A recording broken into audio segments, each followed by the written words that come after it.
What's going on, everybody? My name is Mr. Leong, and welcome back to another episode in the Startup Starter Kit, back on my channel called Business Basics. Thanks for tuning in, and today we are going to look at minimum viable product. What exactly does that mean? What is an MVP, and why do some startups and small businesses create an MVP? So I'm going to break down the definition, do some analysis, and show you some examples of some tech companies that have introduced MVPs to the market. Let's get started.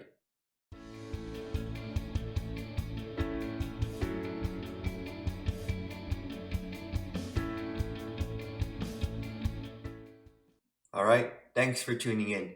If you haven't done so already, I would appreciate it if you subscribe for more content, as I post quite a few business videos, maybe a couple a week, about starting a business, sometimes business scoops and news, and in general, the fundamentals to starting a business. Now, minimum viable product. One of the most important things about startups and small businesses is speed. You want to be able to get from the concept to the market in a reasonable amount of time. I know a few friends that have thought about starting businesses, but kind of waited too long when the conditions weren't exactly optimal, and they sort of missed out on the opportunity. So speed is important, and you want to get your idea to the market, your product to the market as soon as possible. Now, if you spend all of this time and money on a product that's not exactly going to sell, maybe you spent like 3 years developing a product and it turns out to be a complete dud, then you've wasted all of that money and time, effort, and resources. So an MVP is part of a development process for products where you create a version of the product, an early version, with just enough features that it's testable and it's able to receive feedback. So we're creating this early version of the product with very minimal features, but only the features that we need so that we can send it out to the market and get some relevant feedback. Let's take a look at this example for Zappos. Now, this is a very sort of old version of the website. There's not much to it. There's a few features over here, shopping bag. You can look at a few products, but it's not fully finished. And that's the key with minimum viable product. We want to get a product out to the market, even though it's not fully finished, but it has these certain elements that we want to be tested. And the idea is build quick, build flexible, and build something that provides enough value that it can be tested. So the whole idea here is that we're not going to create a fully finished product, but we're simply going to create a version of the product that has just enough basic features that we can get it simply out to the market. So we don't want to waste that much time or effort on something that is not going to, potentially turn out well. So why do we make an MVP? There are a few reasons. Now, it differs a little bit from prototyping because MVP actually goes out to the early adopters. It actually goes out to the people that are willing to try new products and services. So an MVP, our minimum viable product, is designed so that we can tailor the product before full development and receive early, authentic feedback in the development process. So we kind of want to get some insights and thoughts from the consumers, minimize the losses and create some buzz in the development process. So it's just about getting the product, kind of an early version, just simply to the market, see if what the reception is, even though it may not be fully finished. Now, this may kind of differ from what you thought when it comes to product development, because maybe you thought we should develop a prototype or maybe develop a full version and then it goes out to the market, but there are some risks associated with that. So here are some characteristics of an MVP. It has enough basic features that it can attract some sort of value or create some buzz. It demonstrates potential features, and there's a feedback mechanism in which we can influence feature developments and versions of your product. So maybe you're working in a flower store and you have a few sort of bouquets. You don't have the whole display done, but you have a few samples or early versions of the product that's ready to be sold to the consumers, and that's where you can get feedback. And this feedback is going to influence your future versions of the product. So minimum, bare bones, and viable, which means usable in testing, and a tangible product. That's what it stands for, MVP. MVPs are designed where you can get to the future product and you sort of build it in a step-by-step sequential process. If you're thinking about building a car, maybe you think about getting the wheels first, and then the bottom sort of rack, then the sides, and then you put it all together. But when this is all going to be done, this is going to be, it's going to take a while to get to the final product.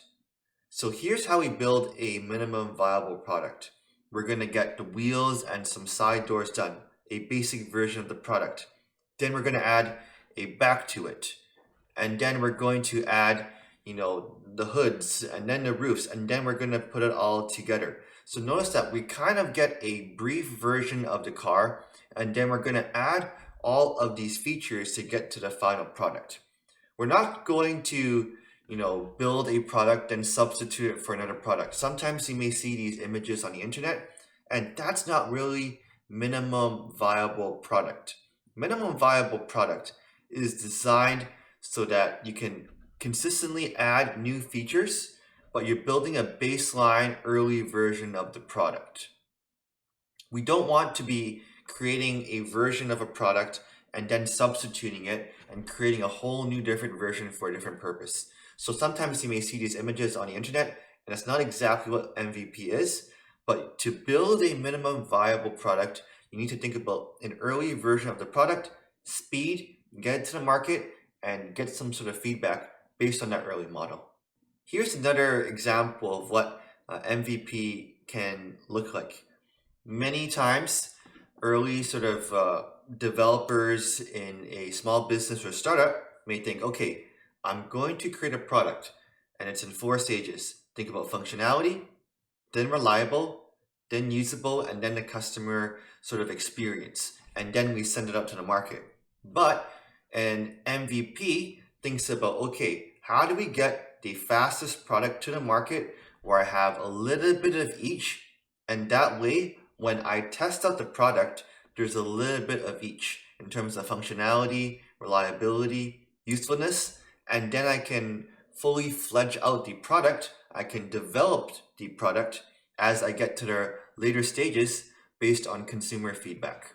So in essence, the key of an MVP is to get a bare bones version of the product just to maximize feedback. And we're not doing this to focus on sales or profits. The whole intention of this MVP is to simply create a mechanism or a way in which you can get some of these customers to look at your product, provide some meaningful feedback, and then we change future versions of the model based on our feedback. Notice I'm saying feedback a lot in this video, and the intention of a product is that it needs to be designed in the eyes of the user, or with the intention that we focus on what the user needs. We want to create a product that users are going to actually buy and use, and what better way to create a product like that than to create an MVP where they can see some of the basic features of the product, and then you tailor it based on their feedback. Here's an MVP of Amazon. Now, Amazon is one of the biggest companies in the world, and you can buy all sorts of things on Amazon. But when Jeff Bezos was thinking about picking, products to sell, he had like 5 products, and he felt that books were a great product to sell, but he needed an MVP. He wanted to create a simple website with enough features so that a consumer could try out the product, do a little bit of searching, buying books, and seeing all of the basic features, even though it doesn't exactly look the best. So this would be an MVP. You have the first-time users, you have samples of what the website is going to look like, and then based on feedback from the consumers after using it, then they can say, oh, I want to add, a search bar, or I want to, create a way in which it's easy for consumers to look for products. So that's where they would tweak the website based on consumer feedback. So here's how you make an MVP, and the whole idea is based around the feedback mechanism loop. You're gathering information, you're analyzing what was said based on the MVP feedback, you make a plan for revision, you implement the change, and then you reflect on whether the additional features or development was actually effective. So the MVP process of development may include things like market research, identifying specific problems of the user, aligning with business objectives, listing out the MVP's features and benefits, actually building the MVP, and collecting feedback from users, all in a very streamlined, efficient manner.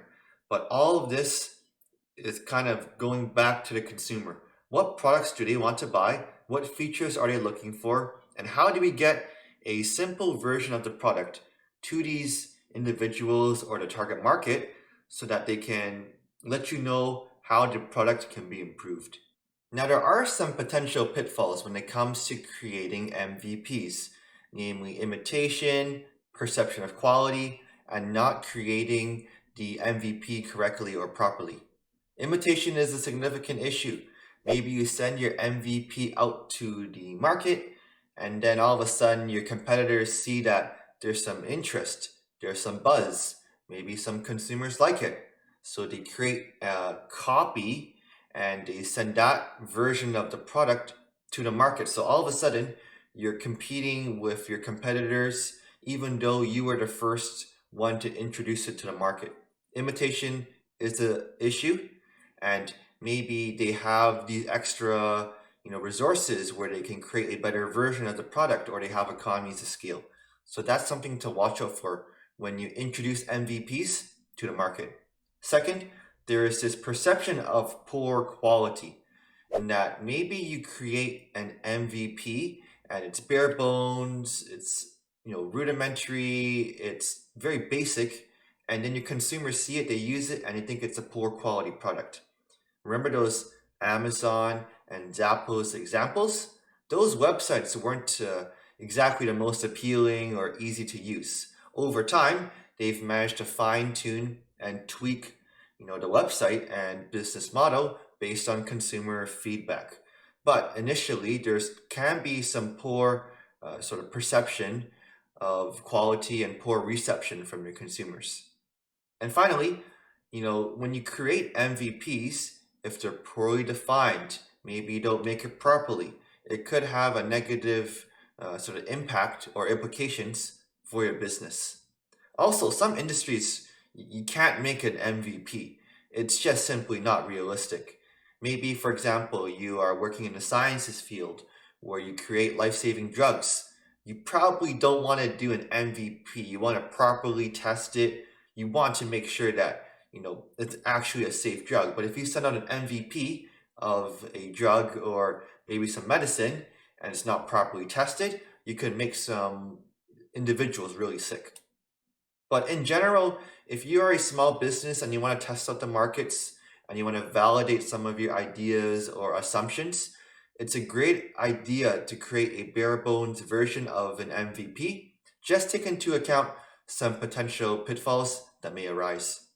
All right, a few quick words before we wrap up the video. First, when you create an MVP, it doesn't have to be perfect. In fact, some MVPs are simply videos or explanations, and some don't even have a product at all. The term MVP is just simply something that you can create that has some value that you can use for learning. And the whole purpose of it is just to get out to the market quickly as soon as possible. You want to be focused in your solution and benefits and really think about the product through the eyes of the consumer. Is it going to be beneficial for them? Is it going to provide a lot of value? And how would they use the product? So you need to think through the lens of the consumer. And what problems do you want to solve that are pain points for the consumer? And finally, think about metrics, what you're measuring in your feedback, and how you can implement this feedback when creating your MVP. So it's a minimum viable product, a bare bones version of your product that can be used for testing and is designed for learning. And that's it. If you have any questions, let me know in the comments below. Or if you enjoyed this video, I would appreciate it if you like and subscribe for more content. Other than that, I appreciate you watching. Thank you, and I'll see you in the next video.